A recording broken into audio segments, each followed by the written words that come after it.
Returning to our top story now, the jobs crisis at one of Australia's oldest media institutions, as Fairfax announces job cuts of nearly 2,000 people. We have reporters in Melbourne and Sydney with the latest reaction to the restructuring plans. First to Lizzie Pearl at the firm's headquarters in Sydney.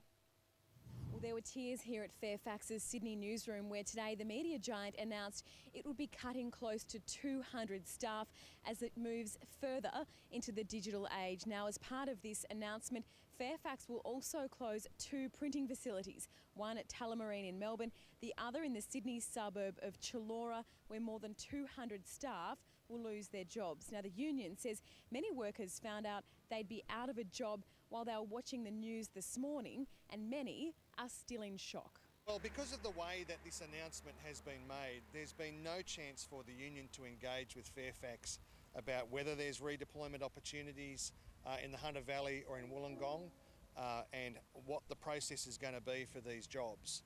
So, of course, we'll be working over the coming days with Fairfax management and with our members, but right now people are far too angry and far too disappointed to talk through these issues in detail. Now, as well as these job cuts, Fairfax will also now be charging for its online content and will also reduce the size of its broadsheet newspapers, the Sydney Morning Herald and The Age, to a tabloid size.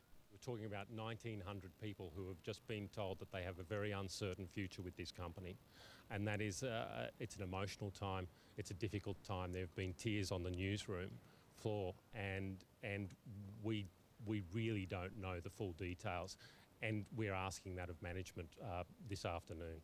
Now, more details of these cuts are expected to be revealed tomorrow when management meet with the workers.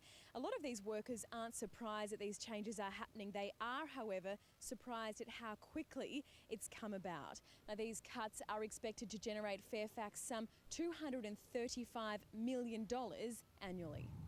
And Andrew Lund is in Melbourne, where staff at the Fairfax printing factory have just held a stop work meeting in protest. Andrew, good afternoon. What's the mood amongst workers there? Well, good afternoon, Amelia. Workers here are pretty disgusted at the way Fairfax announced this news. Most of them only found out this morning. I'm joined by one of them, Trevor Miller. Trevor, what was the feeling this morning when you found out? Oh, it was just complete shock. Like, we just didn't have, there was no foretellers for it to be happening so quickly.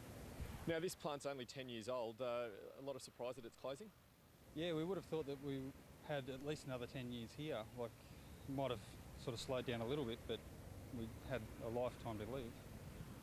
You and your wife both here. Where does this leave you and your family, do you think? We've got to look for new industries.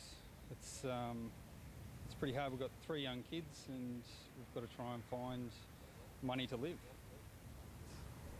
And in terms of, obviously, printing doesn't seem to have much of a future, so is there any word from Fairfax about reskilling or anything like that? Have you been given much information? We haven't heard anything at this point, but I'd certainly hope something's going to happen along those sort of lines. What's your feeling towards the company and the way they've handled this today? It's pretty disgusting. You know, we heard about it off the news. You know, there was nothing from any of our managers, anybody. They didn't even ring any of our union delegates. It was just, you hear it on the radio, and then we're just ringing up friends and finding out what they know. Best of luck, Trevor. We hope it all goes well. Amelia, the unions have lodged a claim with Fair Work Australia, and they'll be meeting here again with workers on Wednesday. Yeah, very, very tough for workers. Andrew, thank you so much for that. A man and a woman to talk tactics. We do not believe that the print is dead. And strike action is on the cards. Certainly we're not ruling anything out at the moment. The union will face off with Fairfax at Fair Work Australia tomorrow and will push to keep the plant open and get answers about when and on which departments the axe will fall. Is this just the start of further job losses to come? Fairfax is coming under fire for keeping staff in the dark, many learning about the closure through the media or colleagues. We're sort of up in arms at the moment because we've got no direction. We've got no fact. The $220 million Tullamarine plant was only opened 10 years ago. When it closes, it's expected The Age will be printed in Ballarat. But all hope is not yet lost. And newspapers and the digital, they've still got a future together. Yasmin Payton, 10 News. Now, is Stephen still away?